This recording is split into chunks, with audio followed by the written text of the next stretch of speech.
죄수의 몸을 해부학자들에게 제공을 하는 일을 하였습니다.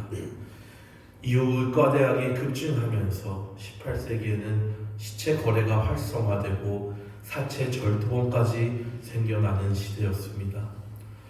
해부학자에게 넘어진 그 시체에는 공통점이 있었는데 모두 가난한 사람들의 시체였습니다.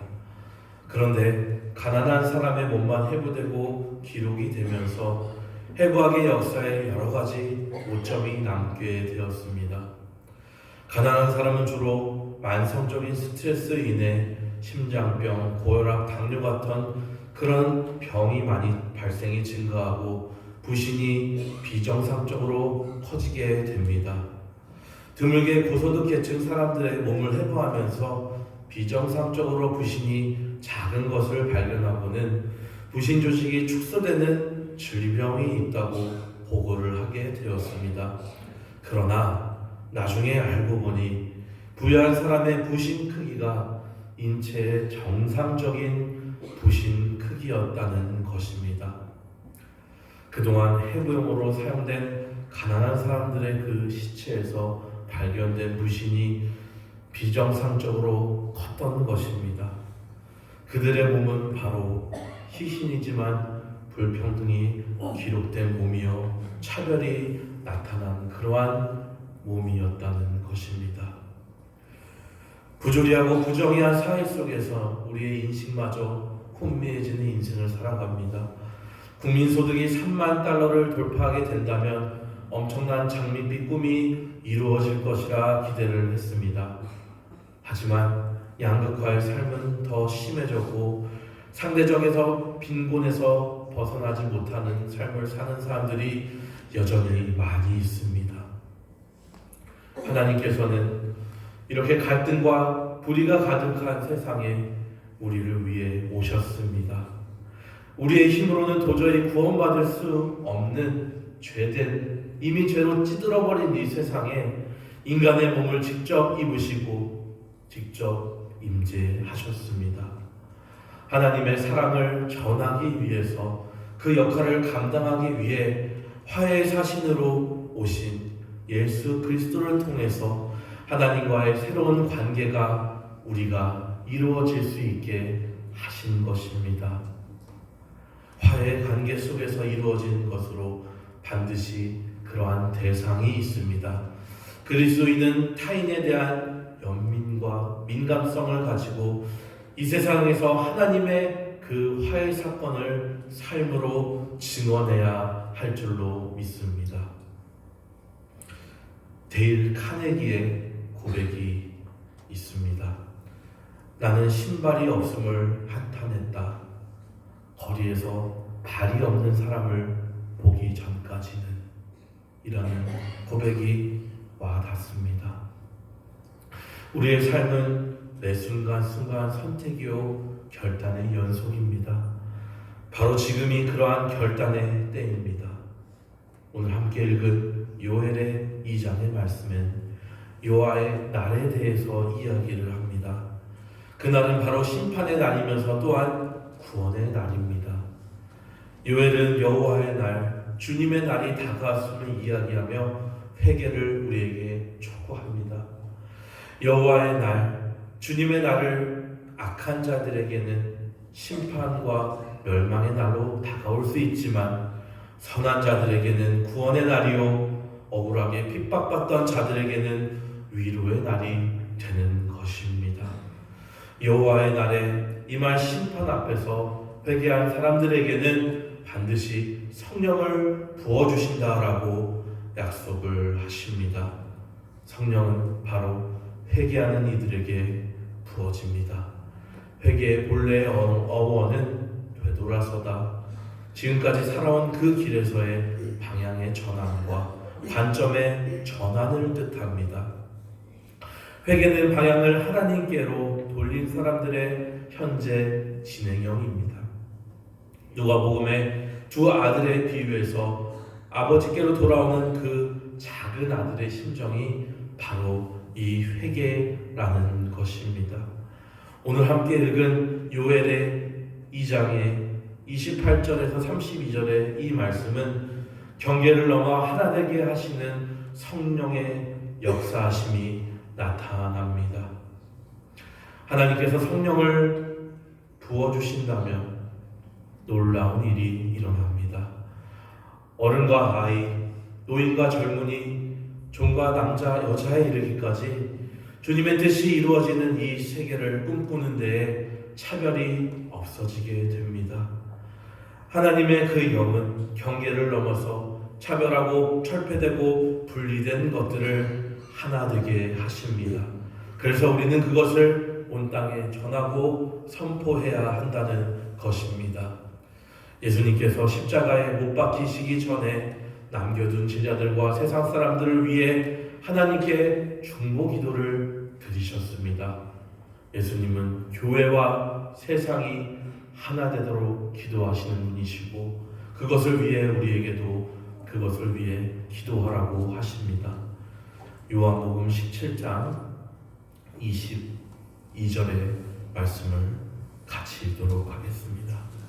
내게 주신 영광을 내가 그들에게 주었사오니 이는 우리가 하나가 된 것 같이 그들도 하나가 되려 하려 함이니이다.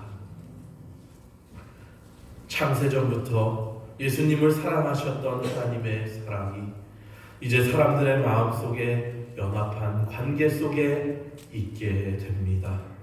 예수 그리스도를 통하여서 사람들이 하나님의 사랑을 깨닫고 온전함을 이루어 하나가 되어 사랑을 나누며 살 수 있도록 기도하시기를 바랍니다. 하나됨에 대한 간단한 4가지의 정리를 통해 말씀을 정리하고자 합니다. 첫째로 그리스도인들은 진리와 사랑 안에서 하나됨을 이루어 가야 합니다. 요한복음 17장 23절을 같이 읽도록 하겠습니다. 내가 그들 안에 있고 아버지께서 내 안에 계셔 그들로 온전함을 이루어 하나가 되게 하려 함은 아버지께서 나를 보내신 것과 또 나를 사랑하신 것 같이 그들도 사랑하신 것을 세상으로 알게 하려 함이로소이다. 하나됨에는 방향과 내용이 있습니다. 그것은 바로 진리이신 그리스도의 사랑입니다. 하나님은 진리이신 그리스도의 사랑 안에서 우리를 하나 되게 하시어 하나님 나라의 증인으로 세우시게 되는 것입니다. 두 번째로 하나됨은 다양성에 대한 인정입니다. 진정한 의미의 하나됨은 바로 상대방에 대한 공감에서 시작됩니다.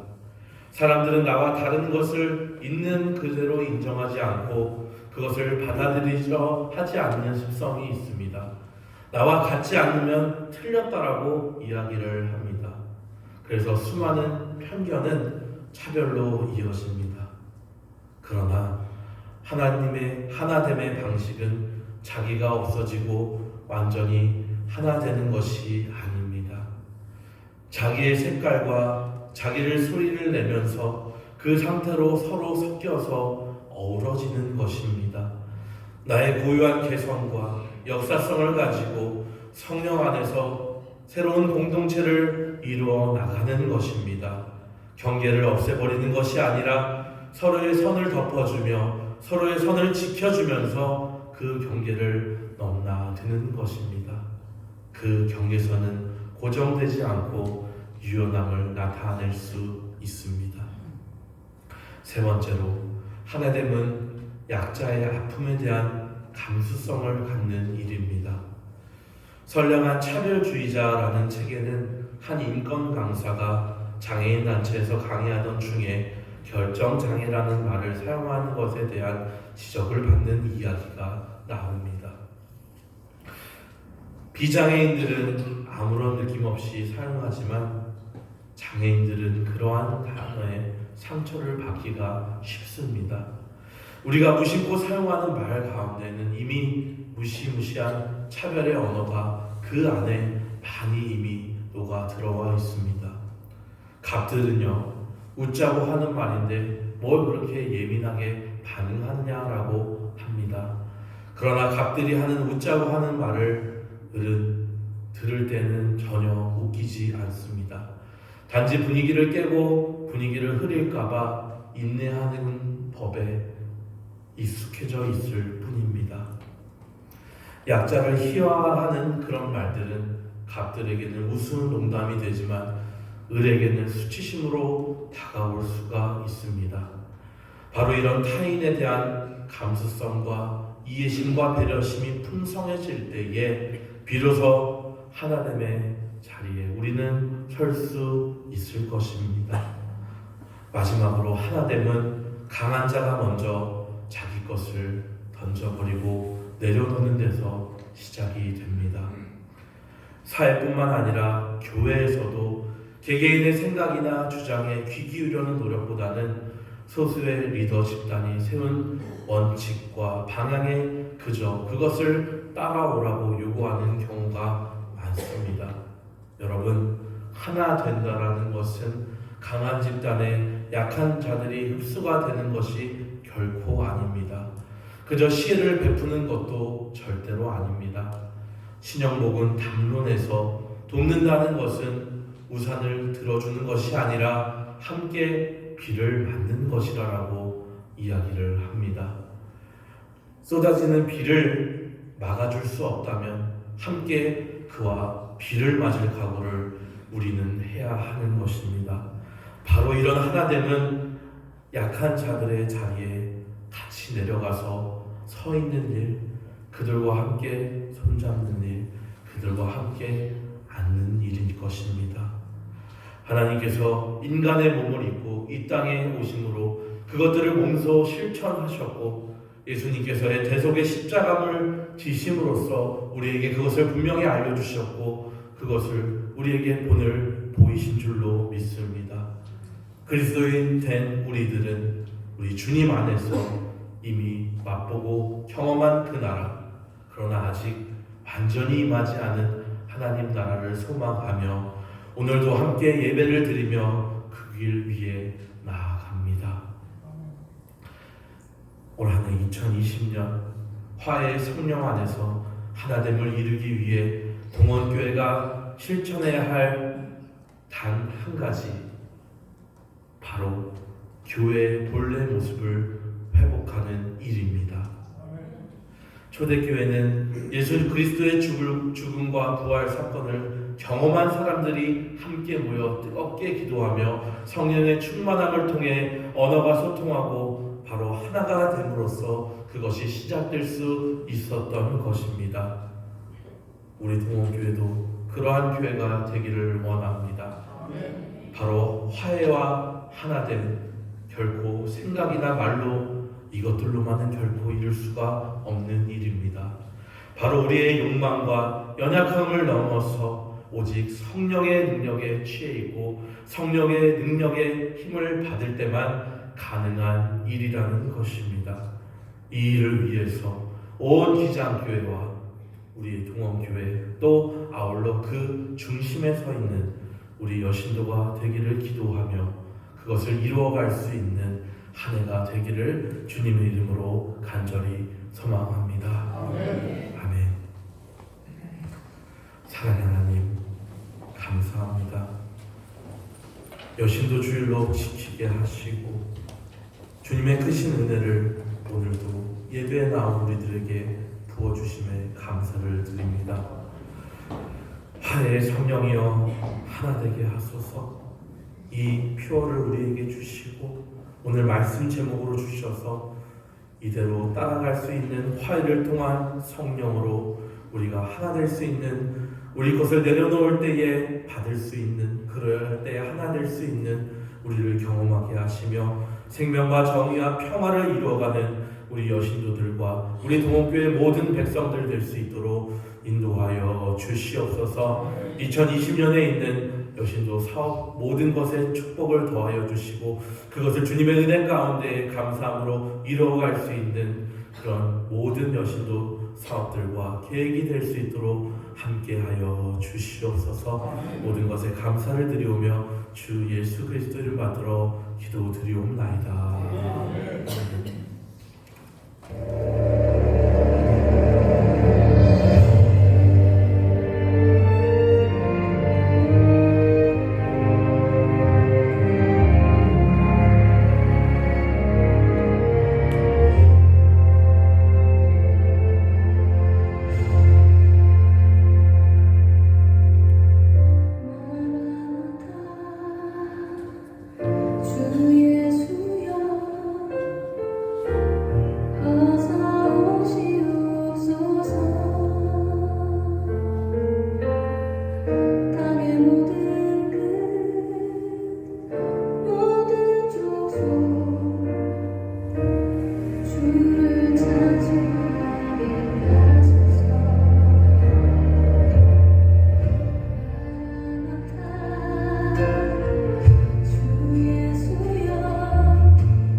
시간 우리의 거룩한 것을 선별하여 정성과 주님께 예물을 드렸습니다.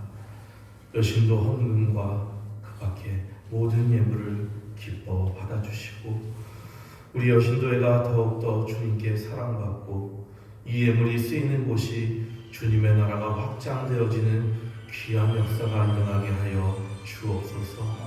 감사를 드리오며 주 예수 그리스도 이름으로 기도드립니다. 아멘.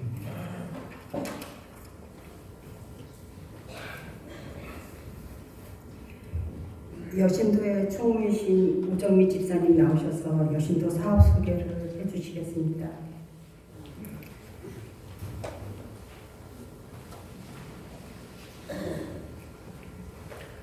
한국기독교장로회 여신도회 전국연합회 사업보고 하겠습니다. 1목적 우리는 그리스도 안에서 부르심을 받은 여성들이 연합하여 배우며 사귀고 온 인류를 섬김으로써 복음을 전하는 것을 목적으로 한다. 2020년 표어 화해의 성령이여 하나되게 하소서. 3조직 우리에는 현재 전국적으로 28연합회, 96지구회, 1600지회, 12만 회원의 공동체로서 10개 부서와 산하의 여신도교육원 배단이집 2기관, 특수선교센터로 드레방 희년이집 2기관을 두고 교단 선교 정책에 입각하여 성실히 선교의 사명을 다하고 있습니다. 사업으로는 공동예배, 선교사업, 교육사업, 조직회원 활성화사업, 회보 수첩 등을 발간하는 자료화사업, 그리고 연합 선교사업을 하고 있습니다. 그리고 함께하는 저희 동호교회 여신도회는 6분회로 공동예배를 드리고 지구 지도자 교육 등에 참여하며 헌신예배를 통해 기도하고 선교비 지원, 후원하는 일을 하고 있으며 교회 대내외 행사 참여와 봉사에 순종하고 있습니다. 그리고 평양 직발시를 위한 평화통일 기도회를 매월 1일 실시하고 있습니다. 참 평화를 이루는 일꾼으로 예수 그리스도가 이 땅에 오신 참 뜻을 세우는 여신도회가 되어 생명, 정의, 평화의 길을 걷기 위해 노력하겠습니다.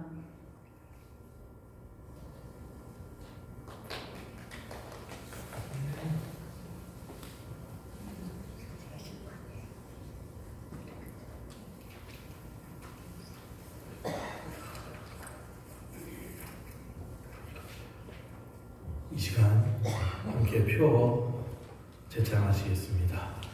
화해의 성령이여 하나 되게 하소서. 우리 옆에 분, 뒤에 분들, 앞에 분들과 함께 사랑합니다. 축복합니다. 인사하시기를 바랍니다. 올 한 해도 화해의 성령이 우리를 하나 되게 할 수 있도록 함께하여 주시옵소서. 하늘 가운데 하나님의 사랑을 많이 받는 모든 동원의 성도들이 되기를 바라는 마음을 가득 담아서 인사하시기를 바랍니다.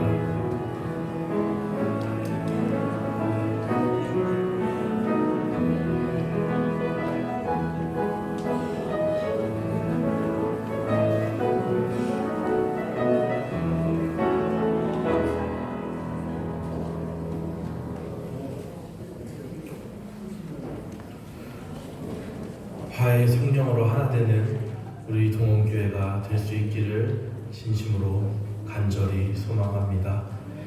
우리 아름다운 찬양을 들려주신 우리 연합여신도 성가대 뜨거운 박수 부탁드립니다. 감사합니다.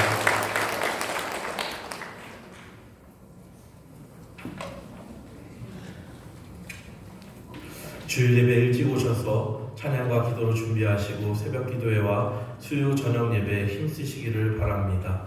성경 통독 카드가 새로워졌습니다. 3층 현관 위 로비에 있습니다. 한 달에 한 번씩 나오니까요. 한 달에 한 장씩 받아가시기를 바랍니다. 성경 필사, 성경 공부에 힘쓰셔서 영적 성숙에 큰 도움을 받고 신앙생활 하시기를 바랍니다. 오늘은 한국기독교장로회 여신도 지율로 지켰습니다. 각 신도의 예배 및 원래회 오늘 3부 예배 후부터 모이도록 하겠습니다. 여신도의 연합 원래회가 오늘 3부 예배 후에 이곳 3층 예배실에서 있습니다. 오늘 원례 후 아브라함에서 공동 식사가 있습니다. 교회에서 예산을 지원받는 기관 감사가 오늘 오후 1시 2층 23 모임실에서 있습니다. 어린이부와 중고등부 겨울 나들이가 오늘 1시에 성남 종합운동장 썰매장에서 있습니다. 오가는 길 안전을 위해서 프로그램 잘 진행될 수 있도록 함께 기도하고 힘써 주시기를 바랍니다. 여신도 로이스에서 선교 기금 마련을 위해 김을 판매하고 마리아에서 선교 기금을 마련을 위해 떡국턱을 판매하고 있습니다. 설 명절 가정 예배 순서지가 나왔습니다. 3층 로비에서 한 가정당 한 부씩 받아가시면 되고요. 다음 주일은 설 주일로 교회에서 식당 운영을 하지 않으니 점심 식사가 제공되지 않는 점 참고해 주시기를 바랍니다. 서울로의 신년 교사 강습회가 오늘 오후 3시 30분부터 추원교회에서 있습니다. 여신도의 서울연합회 선교 후원의 새해맞이 예배가 1월 21일 화요일 오전 11시 경동교회에서 있습니다. 교회에서는 10시 20분에 출발합니다. 박정숙 권사님께서 성경 통독을 하셨습니다. 이어서 우리 새로 오신 우리 간사님 소개해 드릴 텐데요. 다 한 번씩 보셨죠?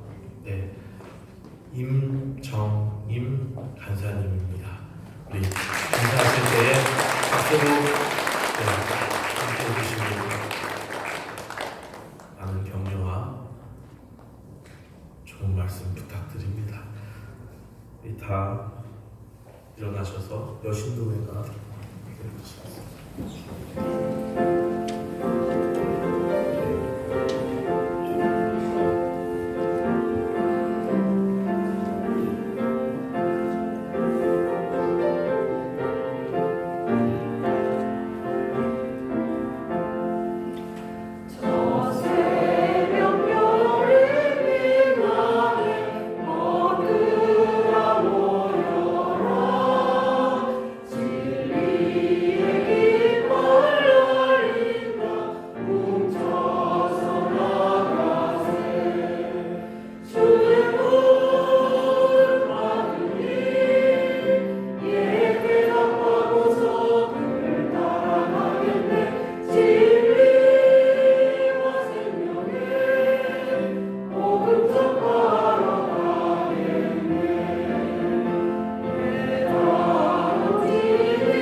지금은 우리 주 예수 그리스도의 은혜와 하나님의 사랑하심과 성령의 역사하심이 화해의 성령으로 하나 되기를 다짐하는 오늘 모여 예배드린 모든 성도들 위해 또 여신도회 위해 지금으로부터 영원까지 함께 하시기를 간절히 축원하옵나이다. 아멘.